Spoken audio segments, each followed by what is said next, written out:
Assim que eu recebi o diagnóstico, o mundo caiu um pouquinho, não vou mentir. Mas eu sempre tive uma relação muito boa com os meus pais e eu não via outra possibilidade de lidar com aquilo, senão contando para eles. Em 1983, os primeiros casos do HIV/AIDS começaram a aparecer no Brasil. A preocupação e a comoção nacional aconteceu com a morte do cantor Cazuza, em julho de 1990. Eu digo, o mundo é azul. Qual é a cor do amor? E pouco tempo depois morreu Renato Russo, em 1996, ambos vítimas da AIDS. Que país é esse? Que país é esse?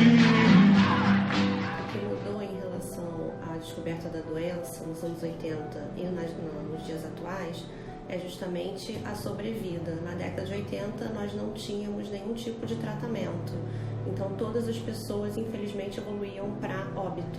Hoje nós temos um tratamento eficaz e as pessoas têm uma vida normal desde que façam uso do seu medicamento regularmente e façam suas consultas médicas. Apesar de quase 40 anos após a descoberta do HIV/AIDS e toda a evolução na medicina, a falta de informação e o preconceito sobre as pessoas que vivem com HIV, infelizmente, continua.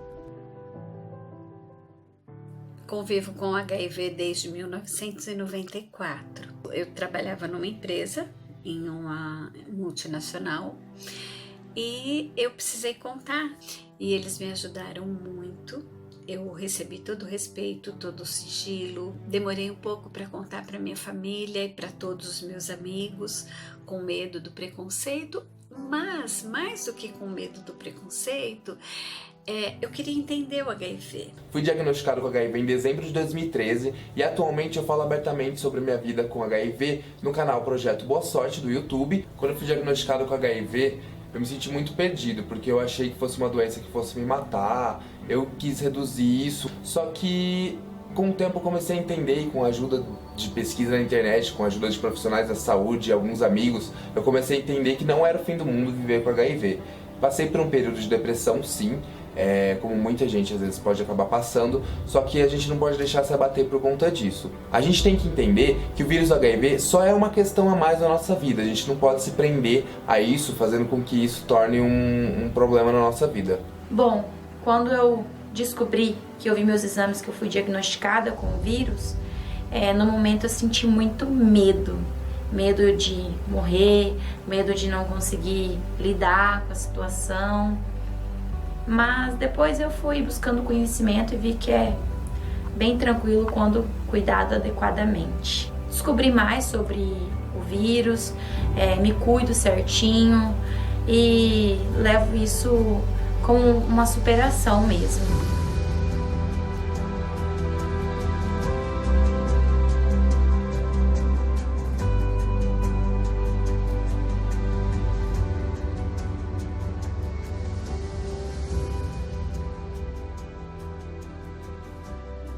O Grupo Pela Vida, que foi fundado em 24 de maio de 1989 no Rio de Janeiro, pelo escritor Herbert Daniel, tem o objetivo principal na desconstrução do estigma relacionado à doença e a reintegração no cotidiano social, na defesa dos direitos e a garantia da dignidade das pessoas vivendo com HIV e AIDS.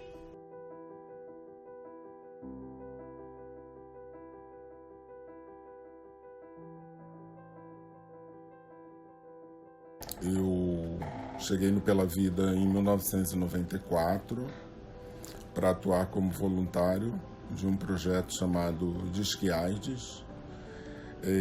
O Grupo Pela Vida foi fundado em 1989 pelo escritor e ativista militante Herbert Daniel. Herbert fundou o grupo com várias outras pessoas que abraçaram a proposta do grupo em 24 de maio de 89, e o Pela Vida foi o primeiro grupo formado por pessoas vivendo com HIV e AIDS. O Herbert Daniel, que é o principal fundador, me convidou por eu ser médica, por eu ser profissional de saúde, porque ele conhecia o meu trabalho do Hospital Universitário Gafreguinli, justamente porque era muito pesado atender as pessoas com vírus, porque as pessoas eram completamente discriminadas pela própria família, muitas vezes pelos conhecidos, pelos amigos, e ele ficou sabendo desse meu trabalho diretamente com o paciente, porque o grupo foi fundado em 89 e lá no Gafre nós começamos a atender antes. 83 foi o primeiro caso suspeito, mas não tinha teste no Brasil. 84 também já tinha alguns pacientes e não tinha os testes. O primeiro teste no Brasil foi feito em 85. Então, quando ele me chamou, eu fiquei bastante feliz porque seria uma oportunidade de ampliar essa possibilidade de divulgar informação, tentar lutar contra o estigma, tentar lutar contra o preconceito. Nós temos duas vertentes de trabalho. A primeira, que é o nosso posto fixo, que é o endereço da ONG, onde a gente disponibiliza o teste rápido. Quais são os testes rápidos que são disponibilizados aqui dentro? Um é o teste oral, que é realizado retirando o fluido oral daquele paciente, daquele usuário, que se utiliza um suave que passa na boca. Já no sangue, ele vai chegar aqui, a gente tem um protocolo que a gente assina um termo de autorização, tanto para a proteção da ONG quanto para a ciência dele, garantindo para ele todo o sigilo e mostrando que é um teste totalmente gratuito. A gente explica, a gente procura fazer além do que simplesmente o teste. Nós procuramos fazer uma educação em saúde. Como o Grupo Pela Vida não tem fins lucrativos, ele se mantém por meio de uma série de financiamentos de instituições brasileiras e internacionais, que atuam em saúde e desenvolvimento social, e contam também com um grande número de importantes parceiros locais, como organizações que lutam pela defesa da cidadania e a rede pública de saúde. Nossa equipe de testagem aqui do teste de HIV, a gente conta com diversos profissionais. Nós temos incluindo psicólogos, né, participando da equipe. Quando a gente tem um resultado positivo, imediatamente o psicólogo é acionado e tão breve, a gente entra em contato com essa pessoa.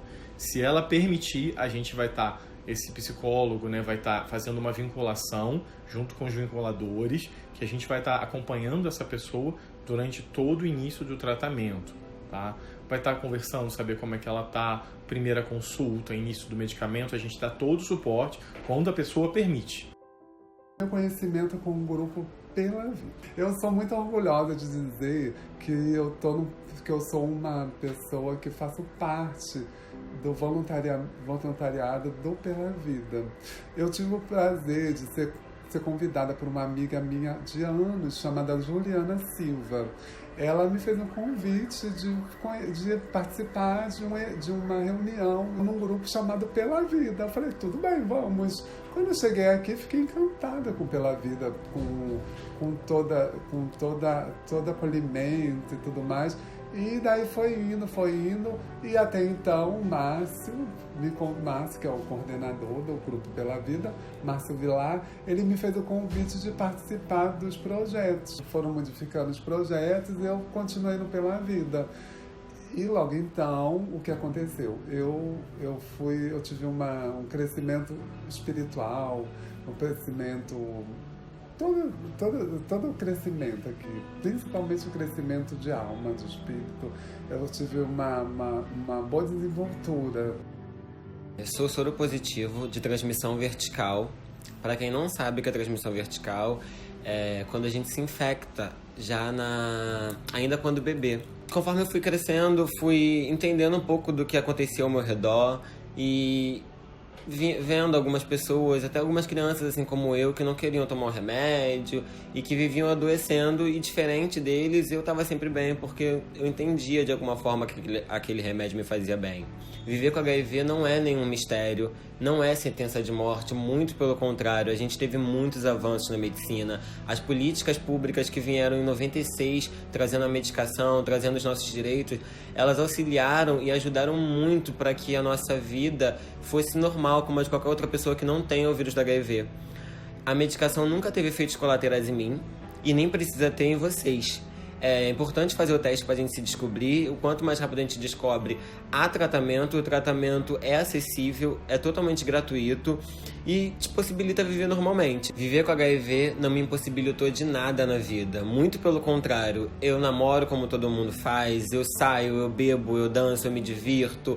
Eu não tenho mal-estar o tempo todo, muito pelo contrário, eu acho que eu tô sempre muito bem.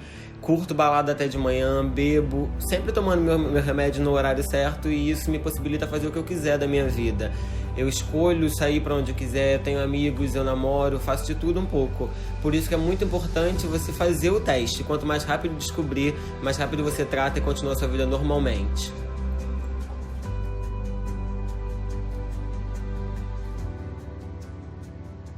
Sou soro positivo desde o dia 4 de julho de 2017. Contraí o vírus como a maioria das pessoas contrai, no sexo sem camisinha. E eu recebi o diagnóstico porque eu tive uma hepatite B muito forte. Passei 32 dias no hospital e se isso não tivesse acontecido, talvez eu demorasse muito mais tempo para descobrir. Então eu agradeço a hepatite por ter descoberto que eu tinha HIV. Porque é muito melhor saber, é muito melhor descobrir e tratar do que deixar que a coisa haja silenciosamente. É muito pior. O risco de evoluir para a fase AIDS é justamente quando a pessoa tem um diagnóstico tardio, isso é, a imunidade dela já está muito deficitária e aí ela vai ter as doenças oportunistas ou vai estar em risco de evoluir para as doenças oportunistas. Nessa fase, o tratamento ele é mais complicado e a gente nem sempre consegue retornar para a imunidade pré-infecção. Então, há risco inclusive de óbito nesses casos. O ideal é que a gente tenha um diagnóstico o mais precoce possível. Vencendo o medo, a pessoa consegue fazer o teste, descobrir o que ela já tem, ela só muitas vezes não quer aceitar, porque se o teste dá positivo é porque ela entrou em contato com o vírus. E aí ela enfrenta o diagnóstico e ela vive normalmente, com qualidade de vida, com o mesmo tempo de vida que ela teria se ela não tivesse vírus, desde que tome o medicamento corretamente. Na década de 90, os pacientes chegavam a tomar 40 comprimidos por dia, que eram chamados de coquetéis. Mas a medicina teve uma grande evolução nos antirretrovirais. Hoje, com as novas medicações, os efeitos colaterais, na maioria dos casos, são praticamente zero. Eu tive zero problema com efeito colateral por muito tempo. Eu fiquei 4 anos tomando o mesmo remédio. E aí, depois de 4 anos é que eu comecei a ter algum problema, mas eu sempre tive médicos que me escutavam e que faziam o tratamento junto comigo. Então sempre foi muito fácil para mim falar, olha, de repente não tá bom, vamos trocar. Hoje nós atendemos pessoas que têm infecção pelo HIV, mas que elas descobrem porque fazem um teste. E a pessoa que faz o teste e começa um tratamento, ela pode nunca adoecer, pode levar uma vida normal. É sim possível ter uma vida normal. Eu estudo, eu trabalho, eu me relaciono, eu tenho amigos, eu saio. Não bebo bebidas alcoólicas, mas muito antes do diagnóstico eu já não consumia. Mas pretendo sim ter filhos, vou me casar em breve. E é sim possível ter uma vida normal, apesar de você ter que lidar todos os dias com preconceito, porque ele existe sim. É algo que você tem que ver que não é maior do que você e nem que os seus sonhos. E a proposta do grupo maior era a inclusão das pessoas vivendo com AIDS e trabalhar as questões relacionadas ao combate ao estigma e ao preconceito. A carga do vírus, nós chamamos de carga indetectável, a quantidade de vírus na corrente sanguínea fica indetectável. Essa carga viral fica indetectável na corrente sanguínea e a pessoa não só não adoece, como ela deixa de transmitir o vírus. Ela não transmite. Existem dados hoje comprovando que uma pessoa que faz tratamento pode levar uma vida normal, pode ter filhos, não transmite para o parceiro ou para a parceira. Então é uma mudança brusca, mais ou menos de 96 para cá. No meu caso, que vivi aquela época que todo mundo morria, que não tinha o que fazer, as pessoas chegavam muito graves e às vezes numa semana eram vários casos de pessoas que morriam. Então é uma mudança enorme. Então o que nós queremos hoje? Se já tem tratamento, primeiro que as pessoas façam o teste, para que elas consigam um diagnóstico precoce, para que elas não adoeçam e cheguem ao hospital como chegava há 30 e tantos anos atrás. Então a importância do diagnóstico precoce. Para isso tem que vencer o medo.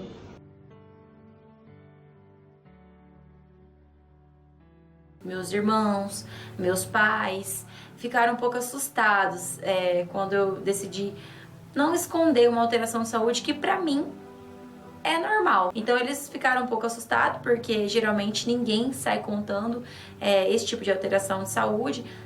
Talvez por ser transmitida pelo ato sexual na maioria dos casos, mas eles não falaram assim, não, você não vai fazer isso.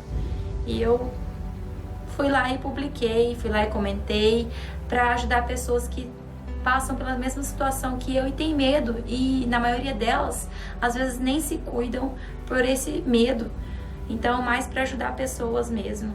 Então, para mim não teve problemas em relação a isso. Então eu fui me fortalecendo, fui me empoderando e aí eu resolvi falar para as pessoas e não só falar, mas também fazer da minha experiência um exemplo para que as pessoas pensassem em sexo seguro, começassem a falar sobre prevenção, fizessem o teste de HIV, né? Hoje a gente tem tratamentos muito eficazes, né? Medicação hoje em dia está muito eficaz, nós temos menos remédio, menos efeito colateral, então hoje melhorou bastante.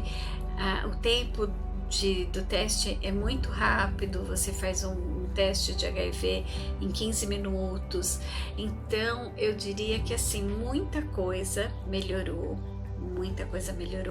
mas muita coisa ainda precisa mudar para melhor. As pessoas precisam conhecer a própria sorologia, as pessoas precisam respeitar, entender e não discriminar quem tem o HIV. Os medicamentos antirretrovirais melhoraram muito. Dependendo de cada paciente, em alguns casos, eles podem chegar a tomar um único comprimido por dia, que levam 3 combinações. E os efeitos colaterais, quando ocorrem, são mínimos e passam em algumas semanas ou meses, levando o paciente a ter uma qualidade de vida melhor e normal como de uma pessoa que não é portadora do vírus HIV. Caso o paciente não se adapte com a medicação indicada pelo seu médico, ele pode pedir para trocar. Hoje, existem mais de 20 combinações diferentes de medicamentos que são disponibilizados gratuitamente pelo SUS. No início do tratamento, realmente o remédio ele traz alguns efeitos colaterais, assim como qualquer remédio tem efeitos colaterais, não só antirretrovirais. Então, no início eu senti sim algumas tonturas, fraqueza, mas hoje eu vivo absolutamente normal. Mesmo sabendo que a forma mais segura de prevenção é a camisinha, muitas pessoas preferem não usar. Além da camisinha, outros métodos de prevenção já existem, como a PrEP e a PEP, para evitar uma possível infecção ao vírus HIV. Falar com vocês sobre prevenção, né? E a gente aqui no Brasil e no mundo, a gente tem diversos meios de estar se prevenindo do HIV. Um chegou agora recentemente, o outro já é uma lei desde 2006, que é o PEP e o PrEP. O que é isso? O PEP é profilaxia pós-exposição. Esse nome significa prevenção depois do risco. No momento que aconteceu aquele risco, você tem aproximadamente até 72 horas para estar procurando uma unidade de saúde pública, de preferência uma de emergência, como UPA e emergência hospitalar. Ele vai estar fazendo um outro teste rápido de HIV, dando negativo, ele prescreve para você um medicamento, que é o PEP. São 2 comprimidos, hoje o esquema são 2 comprimidos, você toma eles por 28 dias e se previne de contra o HIV. Lembrando, só vai funcionar se você começar a tomar eles em até 72 horas do momento do risco. Ter HIV não significa que o paciente tem AIDS. HIV é a infecção ao vírus e a AIDS é a fase da doença evoluída. Por isso, após uma exposição de risco, o paciente deve esperar 30 dias e fazer o teste. eu estou namorando e fazem exatamente 1 ano e 5 meses que eu me descobri soro positiva. Mas apesar de tudo, eu sou uma pessoa muito feliz. Eu me descobri soro positiva depois de passar por alguns problemas graves de saúde, onde eu apresentei um quadro de uma candidíase muito forte. Procurei um ginecologista e pedi para fazer todos os exames. Foi que nenhum desses exames eu descobri, então, a minha nova sorologia. E é muito difícil falar de quem eu contraí, pois eu não busquei quem foi de fato a pessoa que me infectou. Eu convivo muito bem com o meu diagnóstico, sem precisar saber quem me culpou e tá tudo bem. O processo de aceitação ele demora um pouco. Tive aquele sofrimento inicial que durou muito pouco tempo, algumas semanas ali. Os primeiros 4 dias foram os piores, depois algumas semanas eu ainda não aceitava muito bem. Eu passei 32 dias dentro do hospital. E quando eu saí do hospital eu tive problemas muito grandes de convívio social. E eu tinha uma sensação muito ruim de que as pessoas estavam me olhando diferente, que as pessoas estavam me tratando diferente. Só que eu comecei a perceber que isso não era verdade. Eu comecei a perceber que esse preconceito e esses pensamentos estavam dentro de mim e não das pessoas. E isso foi um processo que foi aos poucos. Não teve um momento assim, a partir de agora eu aceitei e a partir de agora tudo vai ficar bem e eu vou me sentir bem. Não foi assim. Foi um processo lento. Às vezes eu pensava nisso no início, eu pensava nisso todos os dias. Com o passar do tempo, esse pensamento ruim foi ficando com um espaço maior, ou seja, eu passava um mês bem e daqui a pouco eu tinha um dia de recaída e ficava triste. E hoje em dia eu posso dizer que 1 ano e meio depois eu praticamente não penso nisso mais. E eu acho que entender que a gente vive com HIV e entender o sentido disso, eu acho que é como qualquer pessoa entende o sentido da própria vida. Eu vivo com HIV, né? Não é algo extraordinário demais. É quem eu sou. Enquanto isso não tem uma cura e enquanto eu me dedico a trabalhar sobre isso, isso é parte da minha identidade, sim. Tem gente que escolhe não deixar isso ser. Eu escolhi assumir isso, né? Depois de 5 anos que eu tinha sido diagnosticado, eu me senti à vontade para falar sobre isso abertamente. Se você tem medo de ir até o posto de saúde ou então até uma clínica para fazer o exame do HIV, cara, é muito mais interessante você não ter esse medo do que você ter algum problema no seu corpo por conta do vírus e não tratar ele. Então é muito mais interessante você buscar ajuda e fazer o exame e saber o que está acontecendo com o seu corpo do que viver na dúvida. Se você não vive com HIV, o que eu tenho para dizer para você é o seguinte: continua se prevenindo, continua se educando sexualmente, que isso é muito bom na nossa rotina sexual. Apesar de toda a informação, o preconceito continua e os casos de HIV e AIDS no Brasil continuam aumentando. Segundo o Ministério da Saúde, são mais de 38 mil novos casos todos os anos. Hoje em dia, não existe mais grupo de risco, e sim comportamento de risco. Os casos de pessoas heterossexuais infectadas no Brasil não param de crescer. Apesar de existirem outras formas de infecção ao HIV, a forma mais recorrente é a relação sexual desprotegida. Por isso, sempre que houver alguma exposição de risco, espere 30 dias e faça o teste. Eu deixo um recado para as pessoas que nunca fizeram o teste. Façam o teste, descubram a sua sorologia, procurem compreender as pessoas que têm HIV, dar colo, dar carinho, porque a gente não tem mais que ficar discutindo discriminação, a gente tem que discutir prevenção, né? Saúde, cuidados, né? Então, se você ainda não fez o teste, faça. E se o seu teste der positivo, calma, não é um fim, é um novo começo.